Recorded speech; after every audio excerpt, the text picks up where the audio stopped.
이 본문의 말씀 속에 들어있는 아주 중요한 진실이 있습니다. 이 본문은 우리들의 성경에서 보기 편하게 제목을 붙여 놓았습니다. 중풍병자를 고치시다입니다. 그러나 중풍병자를 고치신 것은 이 본문 말씀의 핵심이 아닙니다. 가장 중요한 진실은 이 본문의 말씀이 유대인들을 겨냥하여서 무언가를 드러내시고 있다라는 사실입니다. 마태복음을 수납받는 1차 독자는 유대인들입니다. 그렇다면 저자 마태는 유대인들을 향하여 어떤 사실을 보여주고 싶어 하는 것입니까?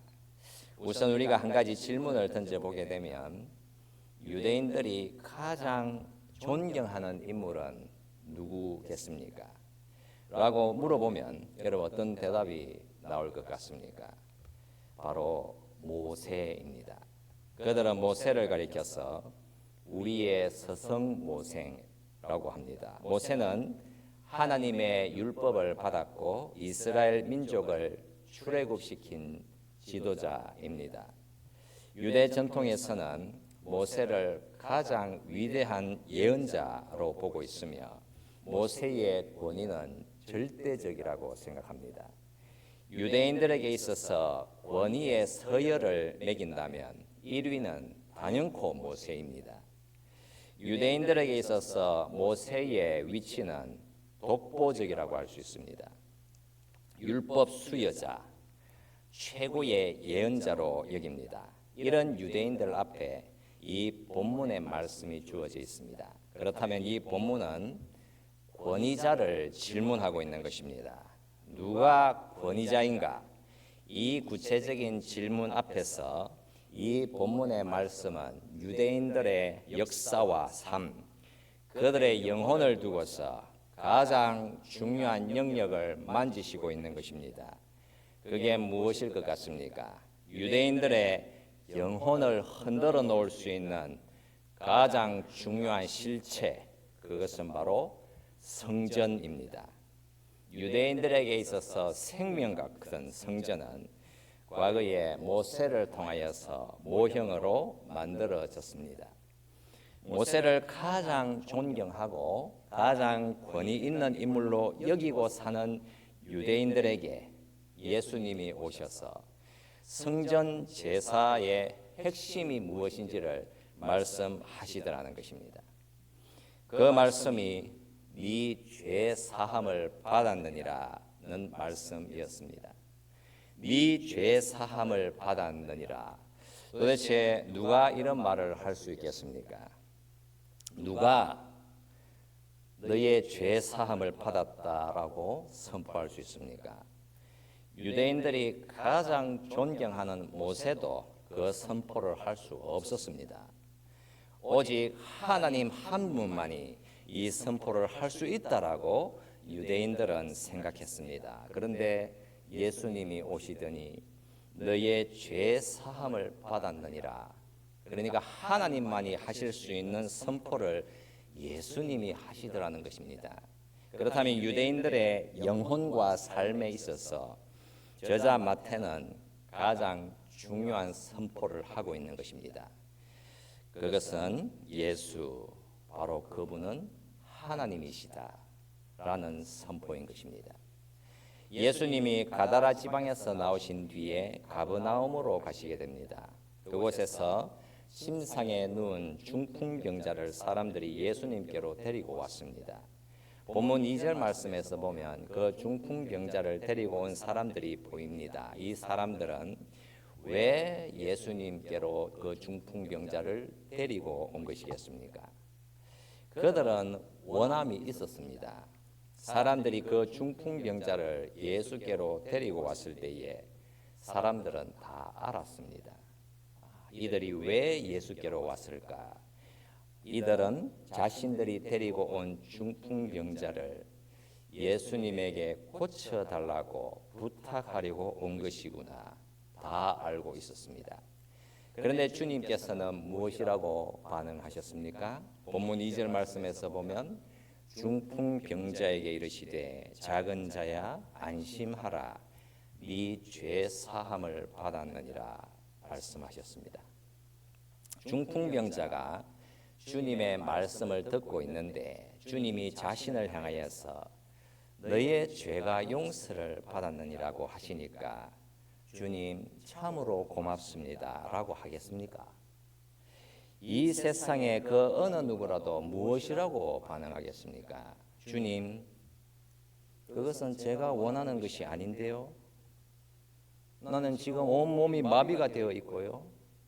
나의 치명적인 문제가 무엇인지 주님도 보실 수 있잖아요.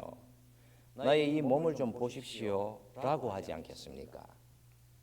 그러나 주님께서 하시는 말씀이 아니다, 아니다. 너의 지금 마비된 그 몸이 문제가 아니다. 지금 가장 절박한 문제는 그게 아니다 라고 말씀을 하시더라는 것입니다. 주님이 전하시는 내용은 전혀 다른 방향이었습니다. 너는 네 인생의 문제가 그것이라고 생각한다. 그러나 그게 아니다. 내가 보니 너의 문제는 전혀 다른 것이다. 이 말씀을 하시면서 중풍병자를 향하여서 그리고 저와 여러분들을 향하여서도 동일하게 말씀을 하시는 바 인생에 있어서 가장 큰 문제는 고난이 아니다. 그것은 바로 너희의 죄다. 이 말씀을 하시고 있는 것입니다. 그러나 우리는 인생에 있어서 가장 큰 문제는 우리에게 무슨 일이 일어났는가에 있다고 생각합니다. 남들이 나에게 무슨 짓을 저질렀는가, 나에게 어떤 어려움이 생겨났는가, 이것을 가장 큰 문제라고 여기며 삽니다. 하지만 우리가 못 보고 있는 것이 가장 큰 문제인 것입니다. 그 문제를 주님께서 말씀을 해 주신 것이지요. 팔, 다리를 못 움직이고 온 몸이 마비되어서 반드시 누군가의 도움이 있어야만 생명 유지를 할 수 있는 그런 중풍병자라면, 그리고 그런 중풍병자가 예수님께로 왔다면 그는 무엇이라고 말을 하겠습니까? 내가 다시 걸을 수만 있다면 내 인생 나는 정말 행복할 거야. 내가 일어서서 움직일 수만 있고 원하는 대로 다닐 수만 있다면 내 인생의 불행은 끝난 것이야.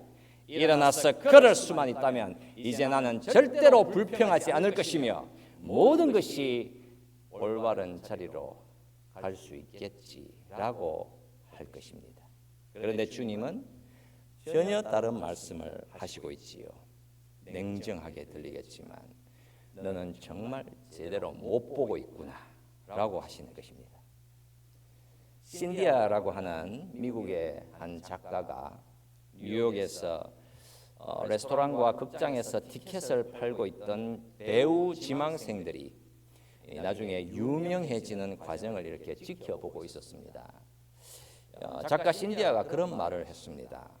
그들이 고생하던 시절에는 이런 생각을 했습니다. 만약 내가 그것만 가질 수 있다면 내 인생은 좋아질 거야. 내가 이 업계에서 성공할 수만 있다면, 내가 이것만 저것만 가질 수 있다면 난 다 좋아질 거야 라고 했습니다. 그러나 아직 그들이 원하던 것을 가지지 못했을 때에 그들은 스트레스에 시달렸고 강박적이었고 쉽게 화를 냈고 불안해했습니다. 마침내 그들이 마음 깊이 바라던 소원이 정말 이루어졌을 때에는 그들은 정말 끔찍하게 변했습니다. 더 불안정해졌고 화를 더 잘 냈고 제멋대로였고 광적이었습니다라고 했습니다. 여러분, 왜 그들은 훨씬 더 위험하게 변한 것이겠습니까? 그녀가 이런 말을 합니다. 그들이 단순히 유명해져서 거만해진 게 아니었습니다. 훨씬 더 심각해졌고 오히려 이전보다 더 불행해졌습니다. 그들은 조금은 괜찮은 사람들이었어요. 그러나 지금은 그들의 분노가 더 끔찍해졌죠. 그들이 원했던 명성을 가졌고 이제 유명해지고 난 다음 날 아침 그들은 차라리 약을 받아 복용하고 싶어 했습니다. 왜냐하면 그토록 간절히 원했던 그 거대한 일이 일어나면 모든 것이 괜찮아질 것이라고 믿었거든요. 만족과 행복을 줄 것이라고 믿었어요. 그러나 오히려 그 반대로 환멸감이 그들을 더 괴팍하고 참을 수 없는 사람으로 바꾸어 버렸습니다. 우리 대부분은 그런 경험조차 하지 못하기 때문에 그들처럼 깊이 불행해지지 않는 것입니다 라고 기록하고 있습니다. 예수님이 중풍병자에게 어떤 현실을 가져오시는 것입니까? 죄를 용서해 주실 수 있는 유일한 하나님께서 그에게 오셔서 인생의 가장 큰 문제를 다루시고 있습니다. 예수님이 아닌 다른 무언가가 거기에다 정체성을 세우게 되면 그 다른 무언가를 구원자로 삼고 있는 것입니다. 인생이 늘 공허하며 내 원하는 것을 얻지 못하며 화를 내고 늘 불행해한 것입니다. 그런데 만약에 내가 원하는 것을 마침내 얻는다면 더 공허해지고 더 불행해집니다. 왜 그럴까? 그 이유는 한 가지 때문입니다. 예수님만이 그들의 구원의 주이시기 때문입니다. 인생이 여러분 다들 어떤 길로 어떤 방향으로 걸어가고 있습니까? 예수님께로 나아가면서도 하나님 내 인생에 문제가 있습니다 라고 간청을 하면서 문제를 해결해 달라고 기도합니다. 그러나 잘 한번 살펴보시게 되면 내 상태가 과연 어떤 상태냐? 예수님 말고 다른 구원자를 달라고 하나님을 이용하고 있더라는 사실입니다. 하나님, 내가 내 인생 잘 걸어갈 테니까 조금의 도움이 필요할 때면 그때 조금만 도와주세요. 그 조금만의 도움만 받으면 내가 나를 구원할 수 있다고 착각하면서 살아가는 것입니다. 일평생을 그렇게 속으며 살아가는 것입니다. 왜 예수님이 사지를 못 쓰고 몸을 가누지도 못하는 중풍병자에게 너의 죄 사함을 받았느니라고 말씀하셨겠습니까? 나니아 연대기에서 유스투스라고 하는 소년이 등장합니다. 이 소년은 이기적이고 심술궂고 그래야 사람들과 잘 지내지를 못합니다. 그러다가 그는 배를 타고 항해를 떠나게 됩니다. 한 섬에 도착을 하게 되지요. 그리고 그 섬에서 보물, 다이아몬드와 루비, 금화들이 가득 찬 동굴을 발견하게 됩니다. 그가 마침내 외치지요. 이제 나는 부자야. 모든 사람들에게 복수할 거야. 내가 부자가 되었으니 나를 비웃었던 사람들을 내가 비웃고 짓밟아 버릴 거야 라고 했습니다. 그리고 그는 보물더미에서 잠시 잠에 들었습니다. 그가 잠에서 깨어났을 때에 그는 거대한 용으로 변해 있었습니다. 크고 끔찍하고 흉측하고 무서운 존재가 된 것이었지요. 이제 그는 희망을 잃습니다. 다시 배로 돌아갈 수도 없었고 자신이 살던 곳으로 되돌아갈 수도 없었습니다. 이대로 평생을 추하고 끔찍한 존재로 살아야 한다는 사실 앞에서 절망했습니다. 그때 사자 아슬란이 나타납니다. 아슬란이 용으로 변한 소년을 연못으로 데려가더니 말을 했습니다. 옷을 벗고 뛰어들으라. 이 말을 듣고 유스투스 이 소년은 발톱으로 자신의 몸을 긁고 물어 뜯으면서 비늘을 벗기기 시작했습니다. 마침내 용의 껍질 한 겹을 벗겨냈을 때에는 그 안에는 또 다른 용의 껍질이 있었습니다.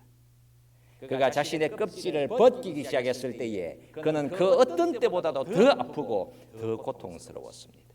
이제 유스투스는 두 번째, 세 번째 자신의 껍질을 계속해서 벗겨냈지만 결과는 똑같았을 뿐이었습니다. 그때 사자 아슬란이 말을 했습니다.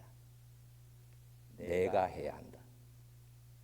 내가 너의 그 껍질을 벗겨주어야 한다. 이제 그 소년이 그런 말을 했습니다. 나는 아슬란의 발톱이 무서웠습니다. 나는 그의 절망 상태였습니다. 그가 처음 발톱으로 내 몸을 찢었을 때에 그 깊이가 심장에까지 미치는 듯했습니다. 그가 껍질을 벗기기 시작했을 때에 지금까지 느껴본 그 어떤 고통보다도 더 아팠습니다. 아슬라는 나의 그 끔찍한 껍질을 완전히 벗겨냈습니다. 전에 내가 스스로 벗겼다고 생각했던 것과는 달리 이번에는 정말로 두껍고 어둡고 울퉁불퉁한 껍질이었지요. 그리고 그는 그것을 풀밭에 던져버렸습니다. 그리고는 나를 연못에 던져 넣었습니다.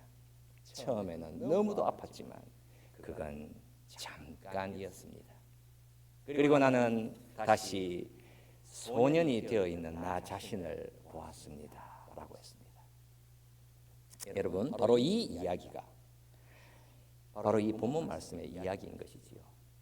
주님의 이야기입니다. 그냥 막연하게 우리를 사랑해 주시는 그런 예수님이 아니라 진짜 예수님을 만나게 되면 우리가 주님 앞에서 과연 어떤 고백을 하게 되겠습니까? 유스투스라고 하는 그 소년처럼 조금만 도움을 받으면 내가 나를 구원해낼 수 있다라고 생각하겠습니까? 예수님이 중풍병자에게 말씀해 주신 너희의 죄 사함을 받았느니라, 이 말씀이 우리를 어떤 자리로 안내하고 있는 것이겠습니까? 내가 너를 깊이 데려가야 한다.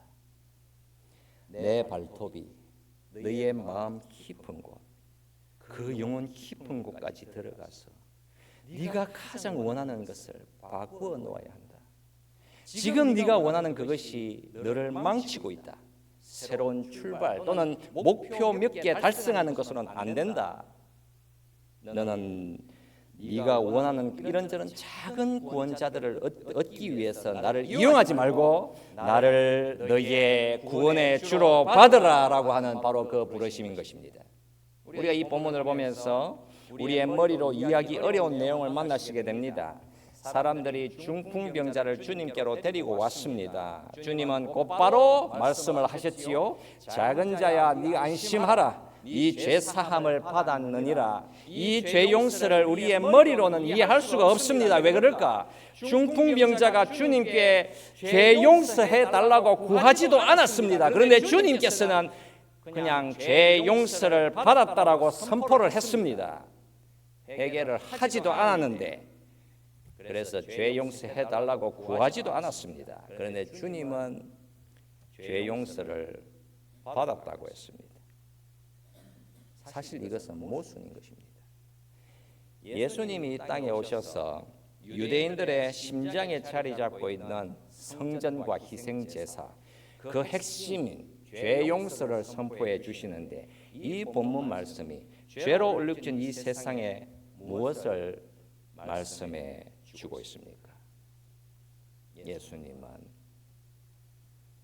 은혜를 주시는 데에 있어서는 지극히 공격적이다라고 하는 말씀입니다.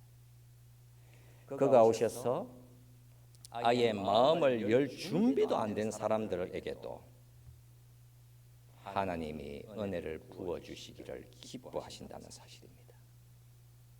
주님이 닫혀진 마음을 열어주시고 믿음을 선물로 기꺼이 주신다는 말씀입니다. 그 중풍병자가 믿음을 구했습니까? 죄 용서해달라고 구했습니까? 그냥 주님 앞에 세워져 있을 뿐입니다. 그러나 주님이 그를 찾으시더라는 것입니다. 여러분들이 예수를 믿고 산다면 여러분에게 있는 그 믿음, 그것은 전적으로 하나님이 주신 은혜의 선물인 것입니다. 믿음을 주시지 않으시면 이 세상 그 어느 누구라 해도 예수님을 주로 믿을 수 없습니다.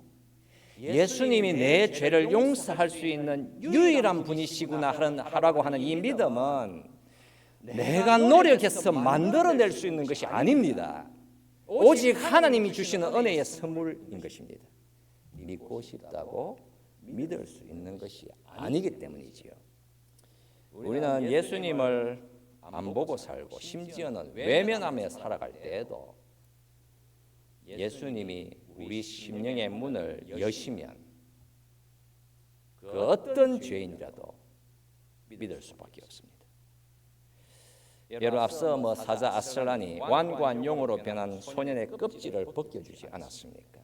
결코 이 소년처럼 완고한 마음을 가지지 마십시오.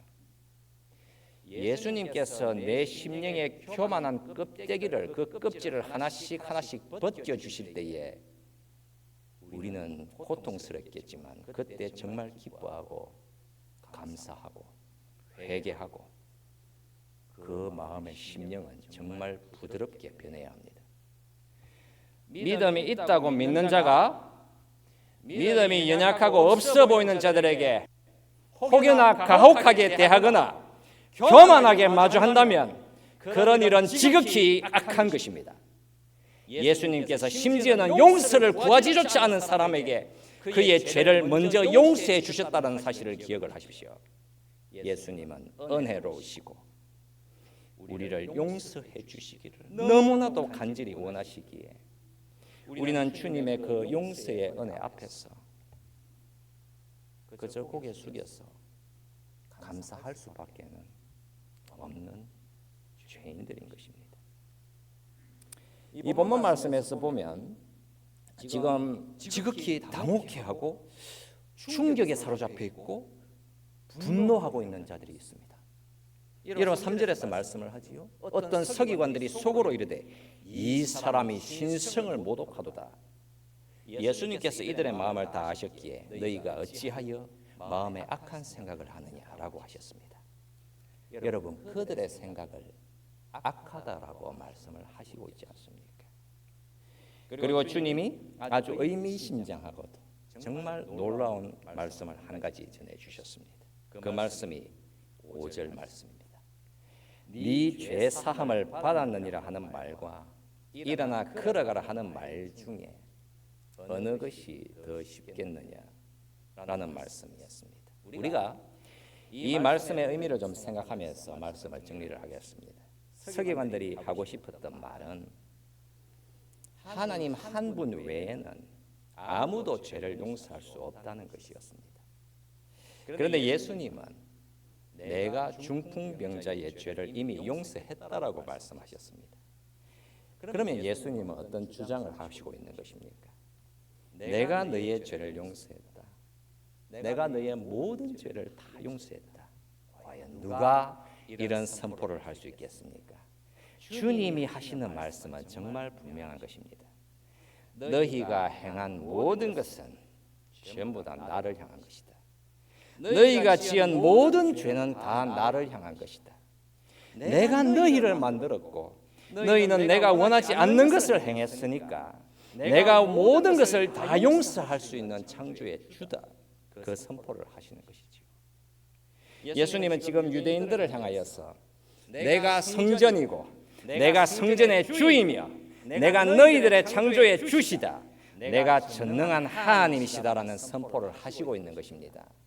예수님이 물었던 질문이 너의 죄 사함을 받았느니라 하는 말과 일어나 걸어가라 하는 말 중에 어느 것이 더 쉽겠느냐? 여러분 과연 어느 것이 더 쉬운 것입니까? 여러분 손과 발, 온몸을 움직이기 어려운 중풍병자를 향하여서 이제 그만 자리에서 일어나서 걸어가라 라고 하는 것과 너희의 죄 용서를 이미 받았느니라 여러분 이 선포 중에서 어느 것이 더 쉬운 것입니까? 여러분 이 질문은 아마도 지난 역사 2000년 동안에 수많은 학자들이 가졌던 너무나도 궁금해했던 질문이겠지요.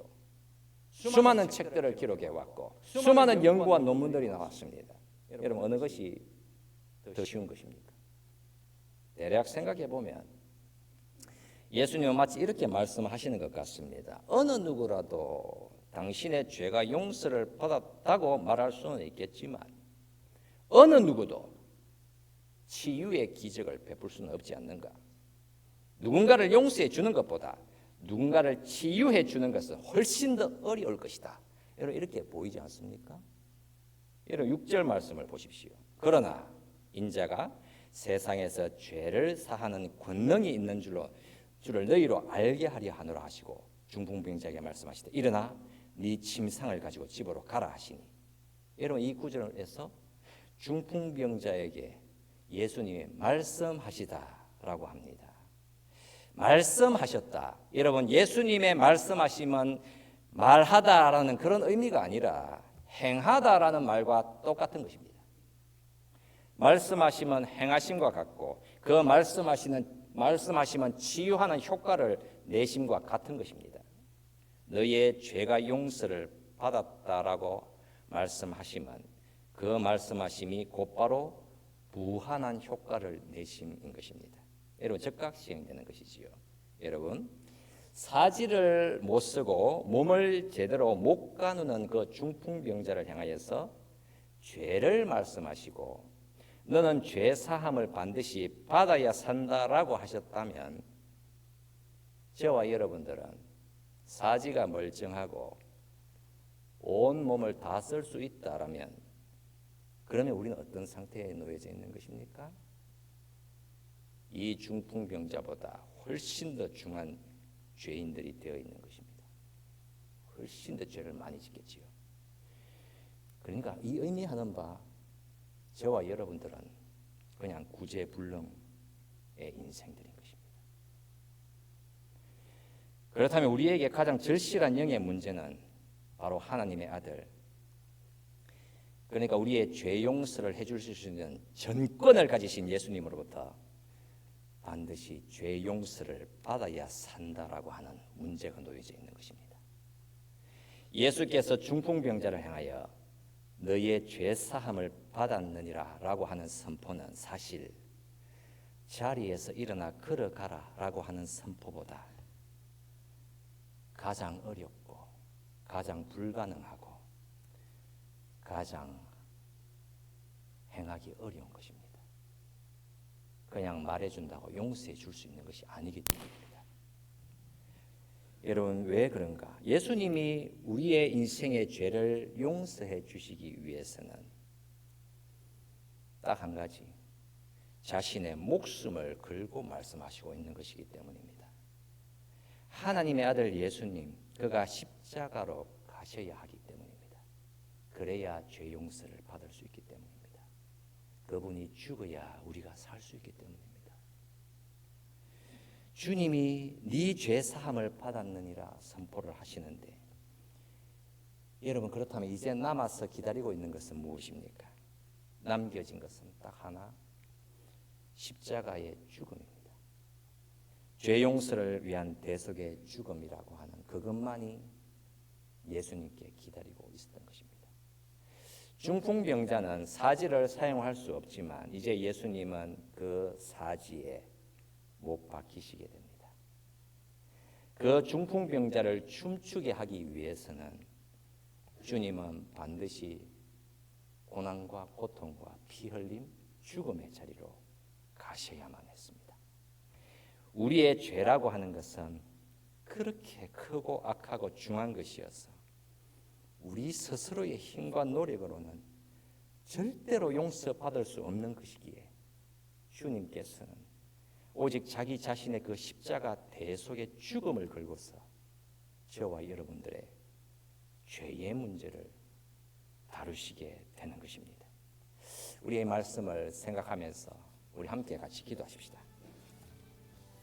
예수님은 인생의 그 어떤 부드러움보다도 가장 온유하시며 친절하신 분이십니다. 주님은 우리의 죄를 용서해 주시기를 기뻐하시는 하나님이신 것이죠. 우리의 연약함을 돌보아 주시고 우리의 유익과 영의 회복을 위해서 십자가의 은혜와 그 은혜를 믿고 의지할 수 있는 믿음을 선물로 주시고 있습니다. 우리에게 과연 예수님은 어느 정도의 비중을 차지하는 분이십니까? 나는 예수님을 어떻게 마주하고 그 주님과 동행하며 살아가고 있는 것입니다. 우리의 믿음 없음의 현실이라면 우리는 반드시 믿음을 주시기를 구해야 합니다. 오 주님, 믿음 없음을 용서해 주옵소서. 우리의 불신과 의심의 죄를 용서해 주시고 내 인생, 내 힘과 내 자존심으로 살아가고 싶어 했던 그 어마어마한 교만함을 용서해 주옵소서. 우리 함께 같이 동성으로 기도하십시다.